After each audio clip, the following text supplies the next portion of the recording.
Hey there, it's Lara here. Welcome to your weekly astrology forecast. This one's for the week of November 11th to 17th, 2020. Thanks for being here.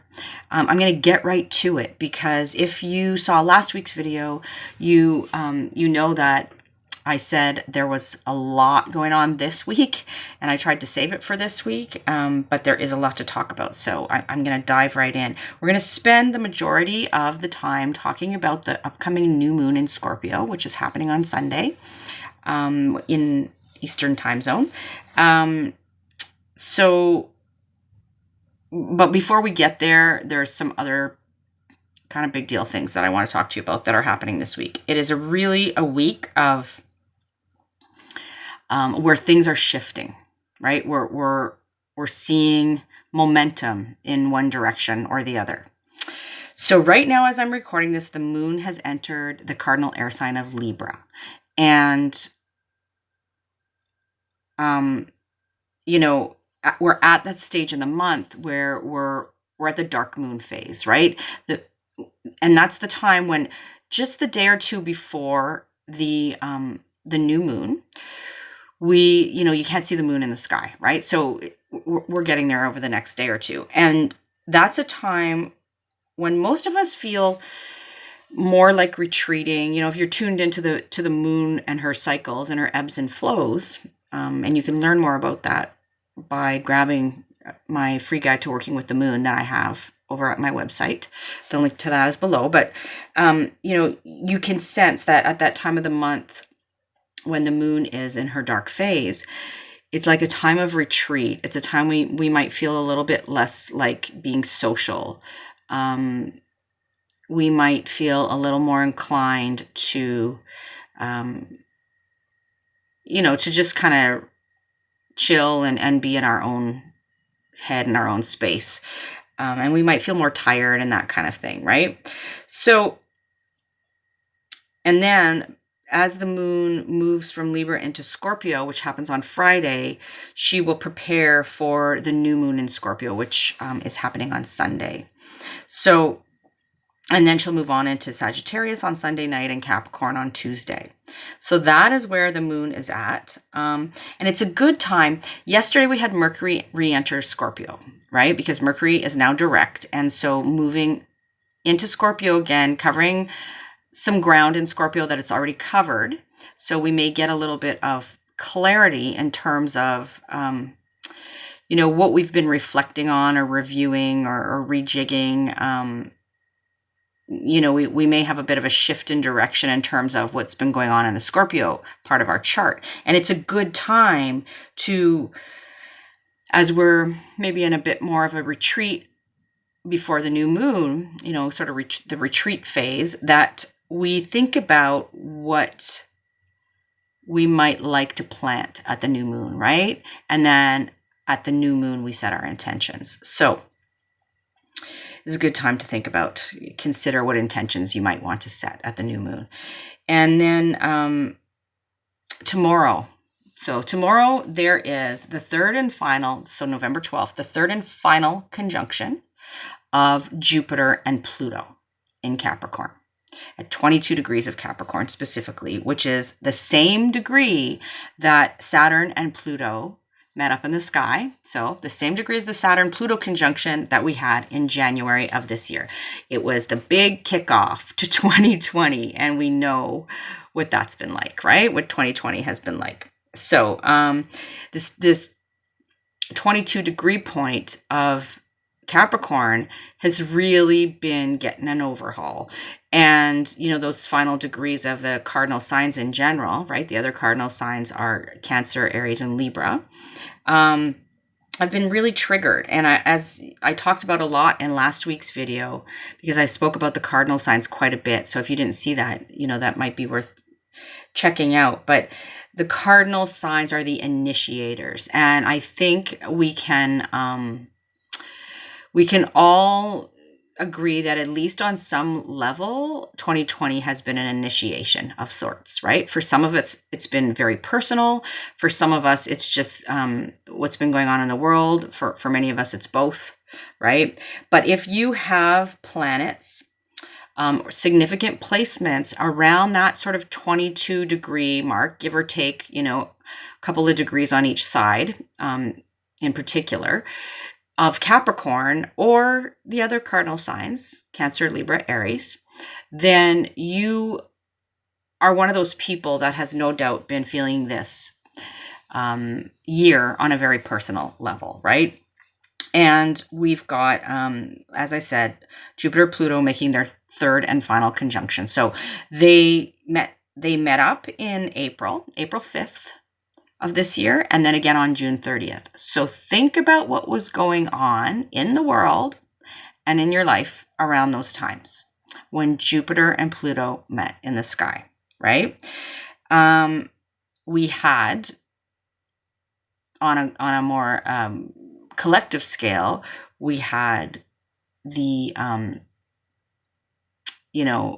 first wave of COVID, and in some places the second wave around those times. And we also had, that was really the height of a lot of protests that were going on, right? So we may see more of that happening around the time of this third conjunction. And it is like the final hurrah, so to speak, in a sense, right? Like it takes a while for these planets to move. Pluto in particular is very slow moving. But once Jupiter and Pluto meet up, that will be the last time that they do that this year. And then Jupiter will move on to meet up with Saturn in Aquarius on the solstice. So a very, very different energy.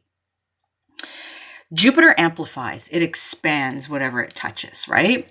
And it's traditionally known as a benefic planet. So a planet that is associated with, good things, that brings good luck, that sort of thing, when it's at its best. But the thing is that Jupiter's been in Capricorn for the last year. And so Jupiter is not really comfortable in Capricorn.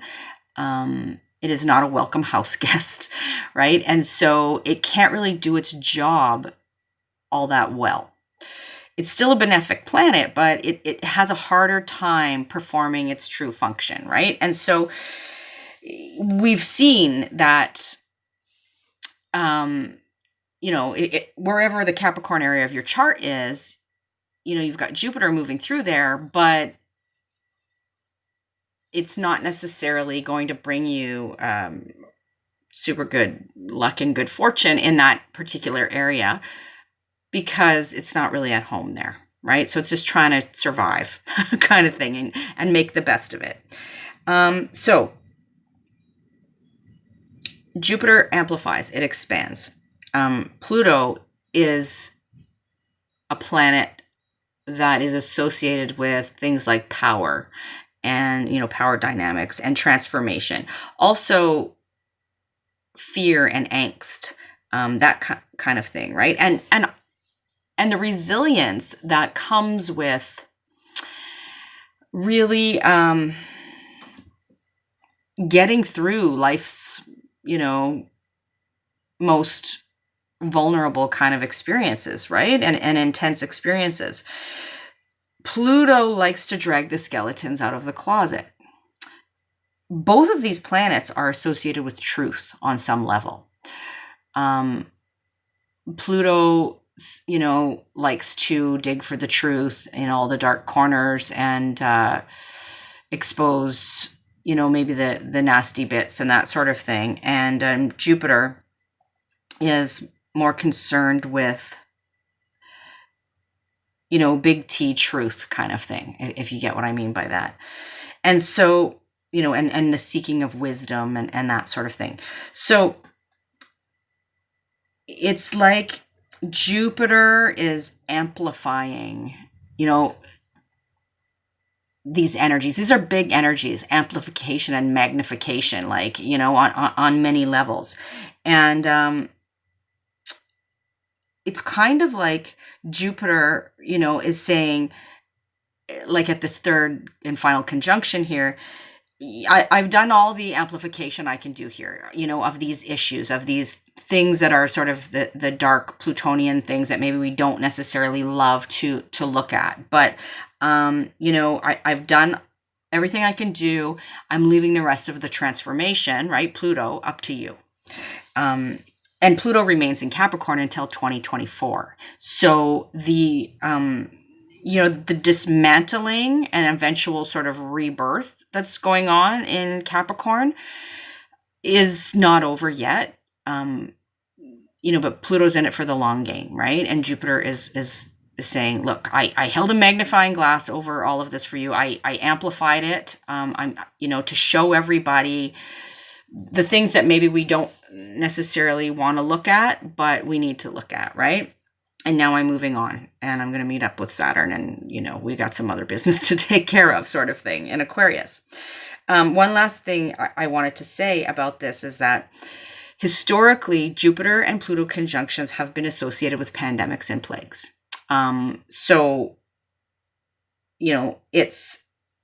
It's possible that this third and final conjunction is going to be, like, some people are saying this, I'm not making any hard fast predictions here, but that maybe we will have the final sort of big wave, right?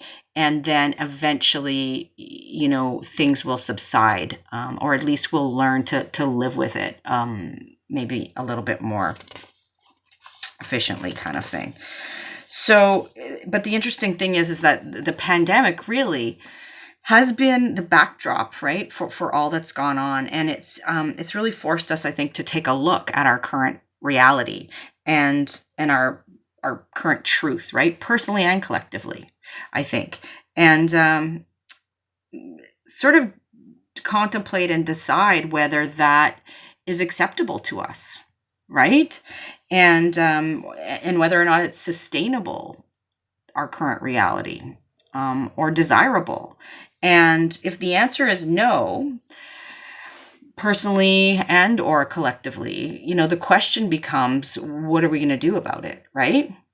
And if we have sort of refused to acknowledge the truth, Pluto has a way of forcing our hands to kind of face it anyways, right? It's sort of, when it comes to Pluto, the phrase resistance is futile comes to mind. If you've ever had a really hardcore Pluto transit, you will know what I'm talking about. So it's always best to take an active role, really, rather than to sort of hope we'll get lucky and fly under Pluto's radar, right? All right, so another big thing to talk about before I even get to the new moon. And I will show you the chart shortly, but on November 13th, so the day after, right, tomorrow, Jupiter, Pluto make their exact conjunction, but we're feeling that energy now. These are two really big players, and so they're very close together right now, and we're feeling that and seeing that. But on the day after that, so on Friday, Mars will station direct in Aries. Whew. So I say woo, but I mean, it may not feel like that for everyone. So I've done a past video on Mars retrograde. You can go back and find that and watch it if you want. But Mars is stationing direct in Aries at 15 degrees. Mars has been in Aries for a super long time, for Mars anyways, because Mars normally stays in a sign for about 6 weeks. But because of the retrograde, Mars has been in its home sign of Aries since June 27th of this year. And it retrograded on September 9th. And now is stationing direct on Friday the 13th. Friday the 13th. And it's going to leave Aries and enter Taurus in the new year, early in the new year on January 6th. But as Mars stations, this is sort of another amplification, right? It's in a cardinal sign in Aries. It's home sign. It has power there. It's comfortable, and it is true to form, right? In Aries. So Mars in retrograde has, and just like as it stations, the energy is really amplified. And it's like Mars is like, think of like, you know, like a kid who's been maybe, I don't know, quarantined in his room for a couple of weeks, right? And is really anxious and knows that like tomorrow's the day that I get to, leave my room or whatever. And it's kind of like, let me out of here, right? So the caution is that when the door is opened, we have to take care not to come out guns a-blazing and lashing and flailing and being, aggressive and running around knocking things over sort of thing, or spewing up our pent-up anger and energy, on other people, or doing damage to whatever's in our path, right?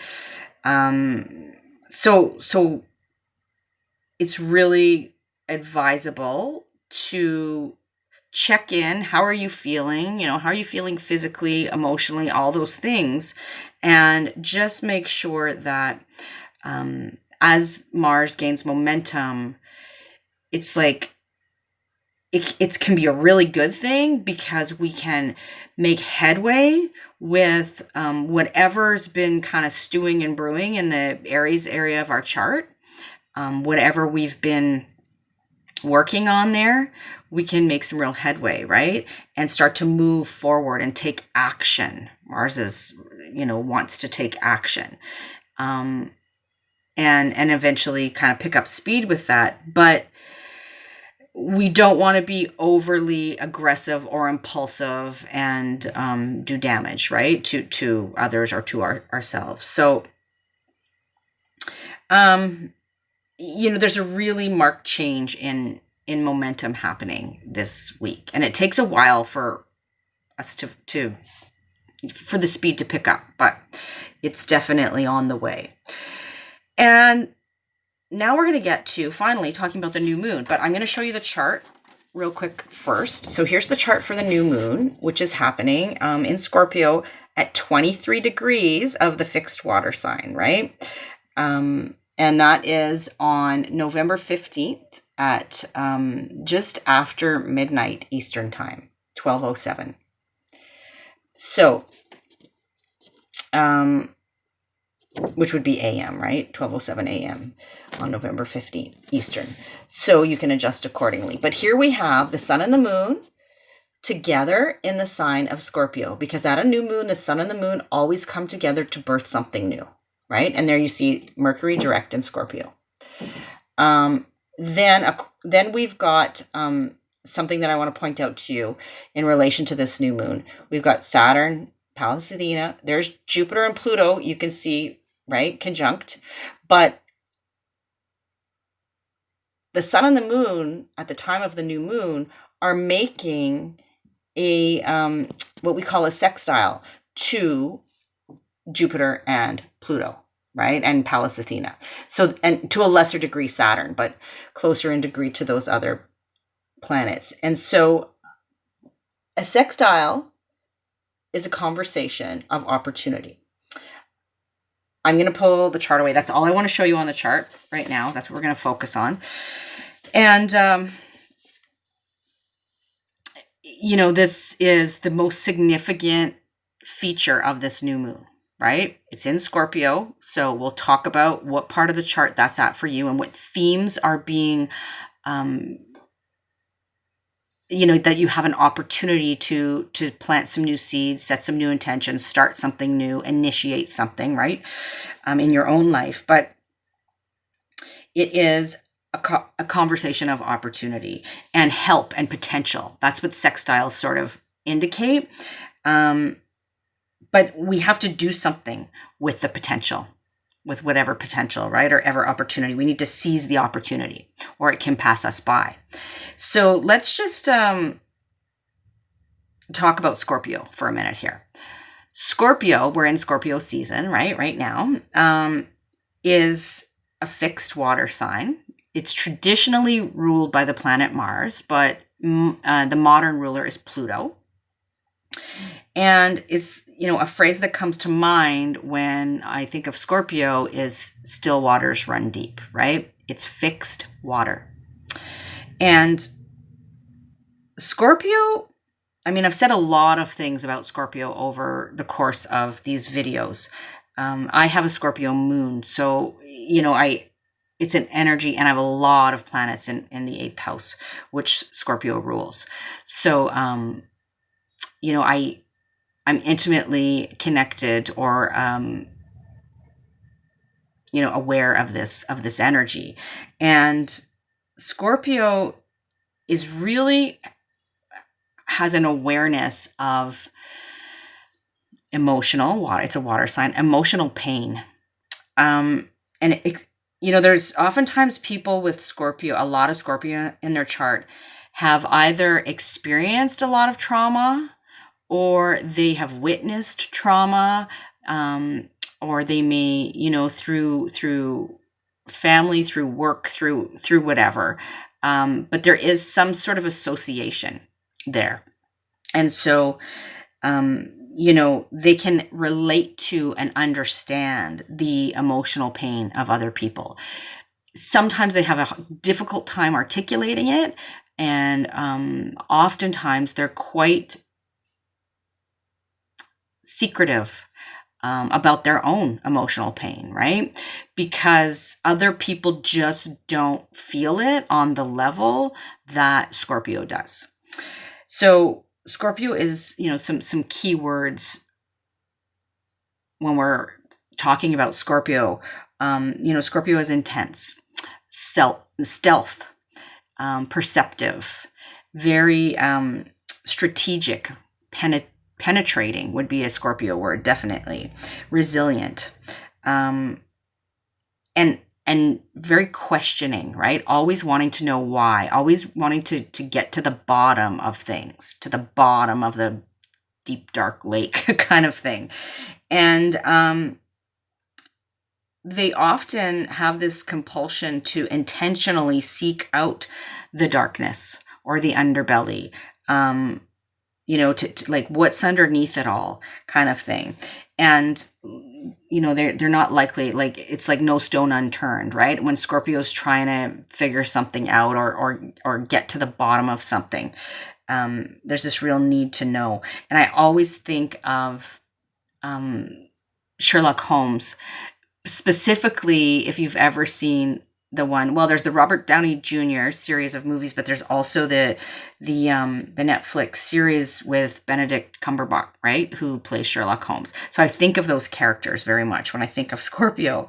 On the shadow side, Scorpio can be quite mistrustful, and there's a few reasons for that, right? They can be quite suspicious.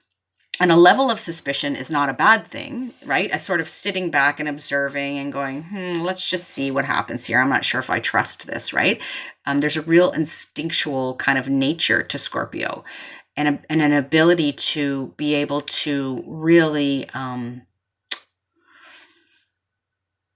perceive on a very deep level the undercurrents. And so, but it can get to the point of paranoia and suspicion and, just not an unwillingness to trust anybody. So sometimes they cause their own emotional pain because of that. Scorpio is also very associated with these concepts of death, rebirth, transformation, transmutation, that sort of thing. And if you think about it in the northern hemisphere sense, Scorpio is the season where everything is sort of dying off and starting to compost, right? But in the southern hemisphere, it's spring. So that's the other end of the death, birth kind of cycle. Like think of perennials. If you're somebody who gardens or anything about that, it's perennials die off in the fall, but then they come back in the spring. So it's that sort of cycle, right? So as I was saying, that there is this sextile between the planets in Capricorn, namely the Saturn Pluto conjunction, and the new moon in Scorpio, right? The sun and the moon both in Scorpio at 23 degrees. So And if we think about that, Capricorn's an earth sign, Scorpio's a water sign. Those two elements blend well together, right? The combination, a few things I wrote down here, between Scorpio and Capricorn can be about things like big money, power dynamics, a compulsion or obsession with power and control, a willingness to break taboos even, and call out, the inequalities and the traditional sort of structures and institutions and all of that kind of thing.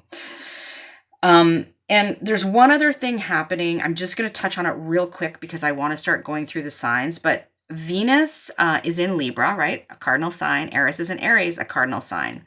And those are two celestial bodies that are associated with, among other things, women and feminist issues and those sorts of things. But they're putting some pressure on the Capricorn situation because they're square Capricorn, right? There are other cardinal planets and the cardinal signs, and the cardinal signs square each other. So Venus ultimately wants harmony, but Eris is like, sometimes we need to disrupt the status quo before we get back to equilibrium, before we can get to harmony. We can't sort of circumvent the elephants in the room, right? And go straight to harmony, to the harmony and justice part. We have to deal with it. If we do that, if we think we can circumvent, it's like putting lipstick on a pig. You know that phrase. So there's also that going on. It's something to be aware of. But the new moon is really the star of the show, for the moment and for our purposes here. And at this new moon, we may feel this renewed sense of motivation and to sort of achieve our goals, right, and our ambitions. Remember, Mars is stationing direct right before the new moon, and get a clear sense of purpose and mission, a clearer sense than we've had to date, sort of thing.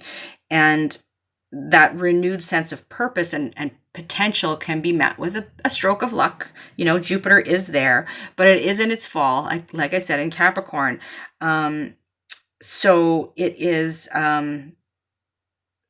you're in detriment in Capricorn. So it has to work a little harder, right, to give us the benefits. And it does definitely require us to be, moral and ethical in our actions and in our words if we want to reap, the outcomes we seek, kind of thing. So that's something to keep in mind. But the new moon is initiating something for each of us, or we may take an active role, ideally, in initiating something.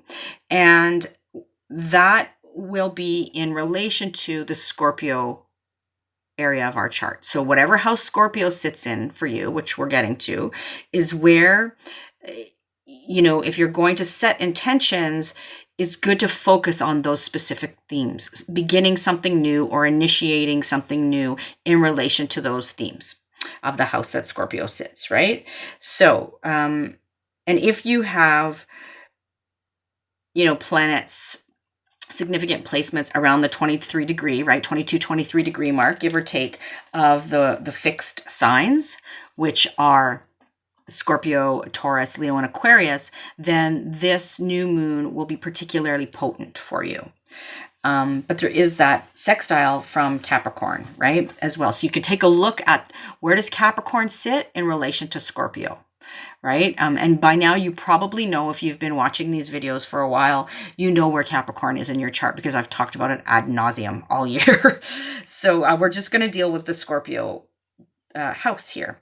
And we're going to go through each sign, and we're going to... speak first and foremost to rising sign in these general forecast videos.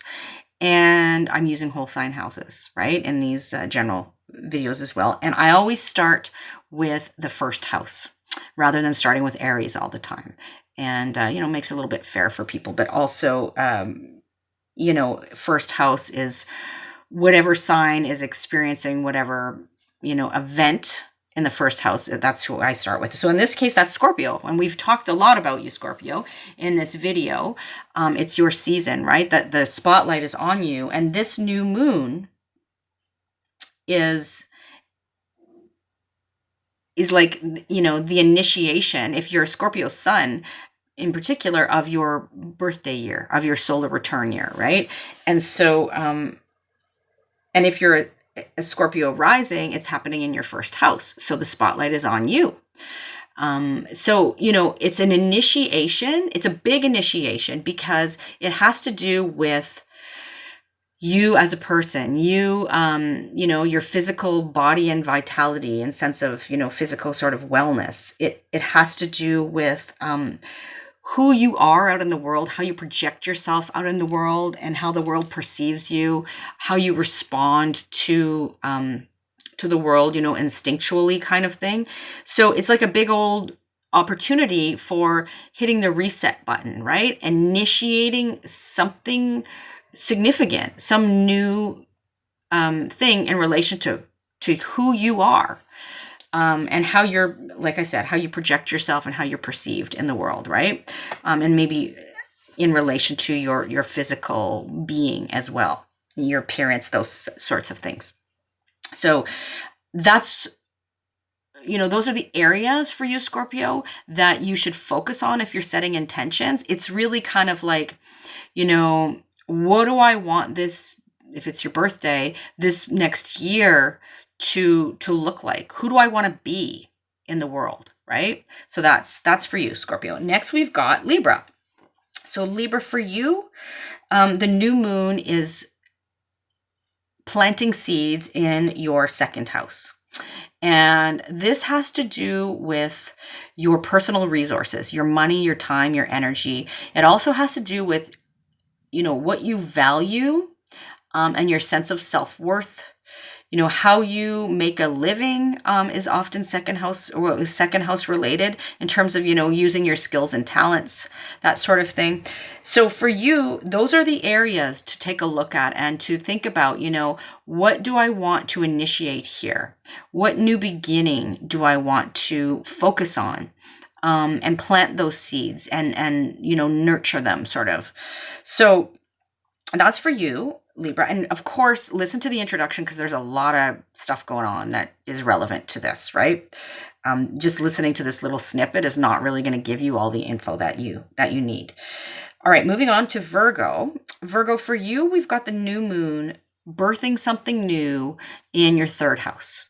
And this has to do with communications, right? So all things communications, and including technology, and how you use it, right, to communicate and to take in information and to share information. It has to do with mobility, usually, because it's all about sort of our short distance sort of jaunts and travels and our immediate environment and the people in it, right? So siblings, cousins, neighbors, community members, teammates, peers, that sort of thing. And about, early learning, the things that we learn that are the basics, early learning in relation to elementary school or that kind of thing as well. It's a busy house, the third house. It is about the sort of daily busyness that goes on, right? And commerce, that sort of thing, marketing, that all fits in here into the third house. And so you have an opportunity to begin something, to initiate something in relation to these themes, right? And with a bit of a Scorpio vibe, because Scorpio sits in your third house, right, Virgo? So listen to the intro for all the substance, and then focus on those third house themes for, setting some intentions. All right, next we've got Leo. So for you, Leo, it's time to set some intentions around fourth house themes, which have to do with home, family, place of living, roots, real estate, your ancestral lineage, your sense of emotional security very much in the fourth house, your relationship with mothering or mother figures, nurturing female figures, that sort of thing, are all fourth house themes. And so for you, it is an opportunity to renew something in this area of life. So listen to the introduction and definitely, you can get more details. All right, next we've got Cancer. So for you, Cancer, the new moon is happening in your 5th house.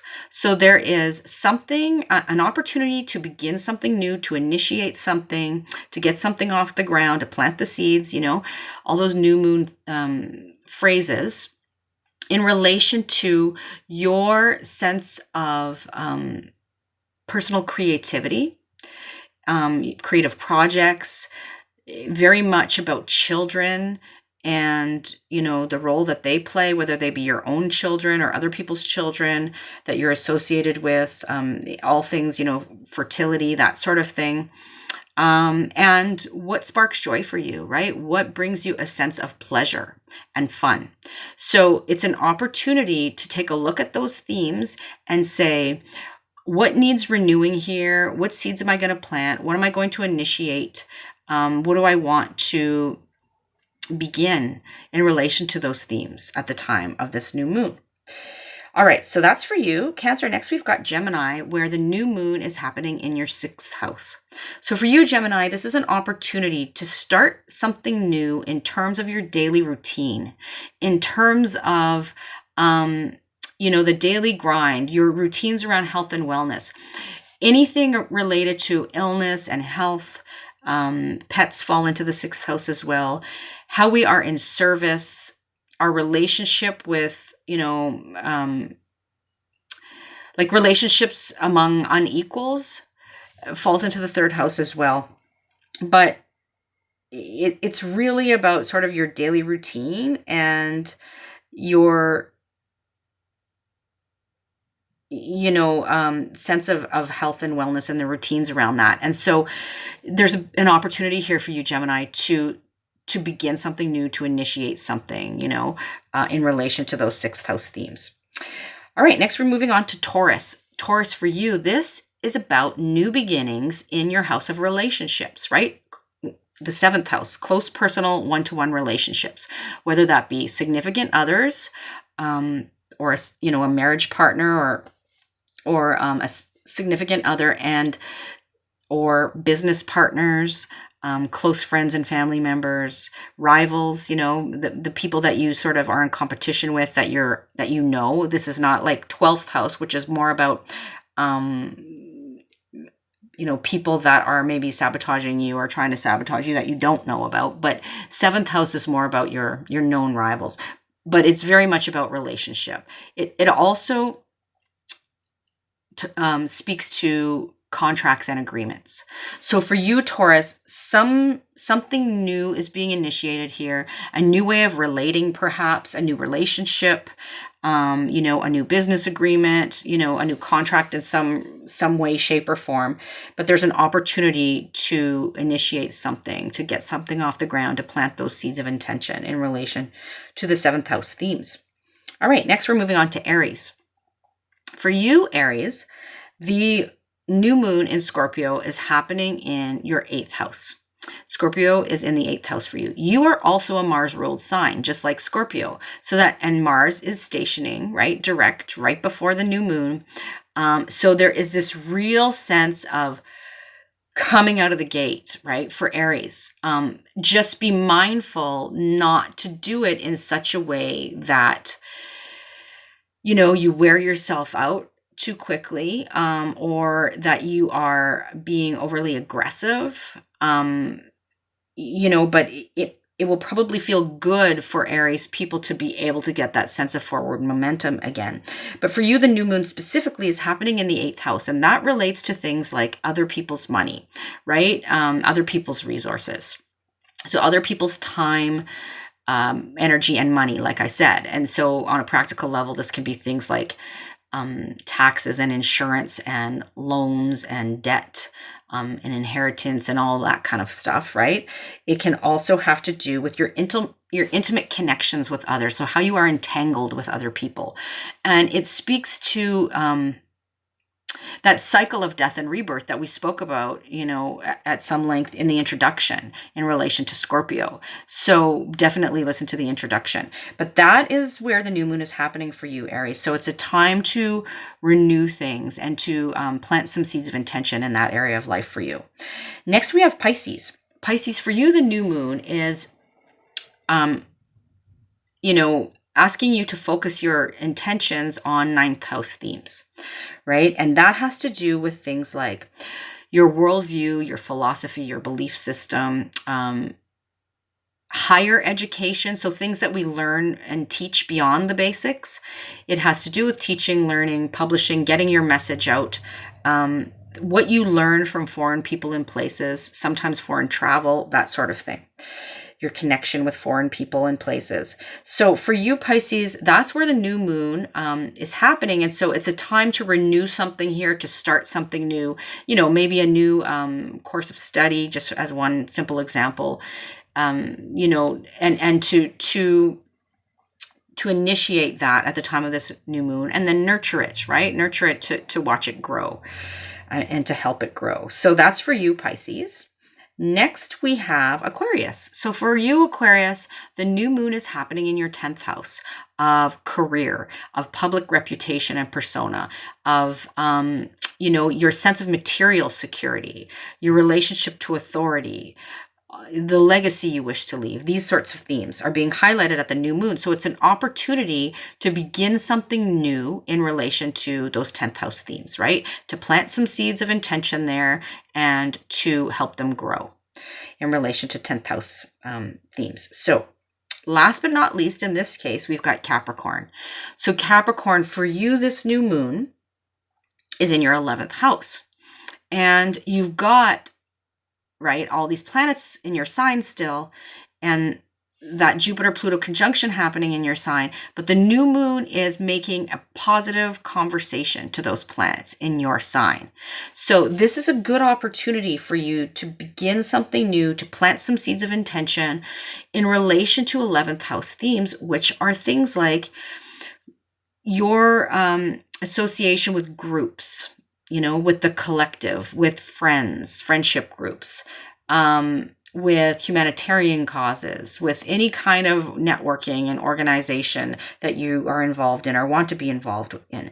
This is about 11th house speaks to your hopes and dreams and vision for the future and the people that can help you get there. So for you, Capricorn, there is an opportunity here to begin something new in this area of life, right? And I think that's all I have to say for Capricorn and for everyone. And I hope that this helps you to kind of wrap your head around what's going on, get a sense, of the lay of the land for the next week or so, and to really utilize that new moon in Scorpio to your benefit. So take good care, and I'll talk to you next week. And if not, or if you want to connect before then, please come visit me on Facebook and Instagram as well. All right. Bye for now.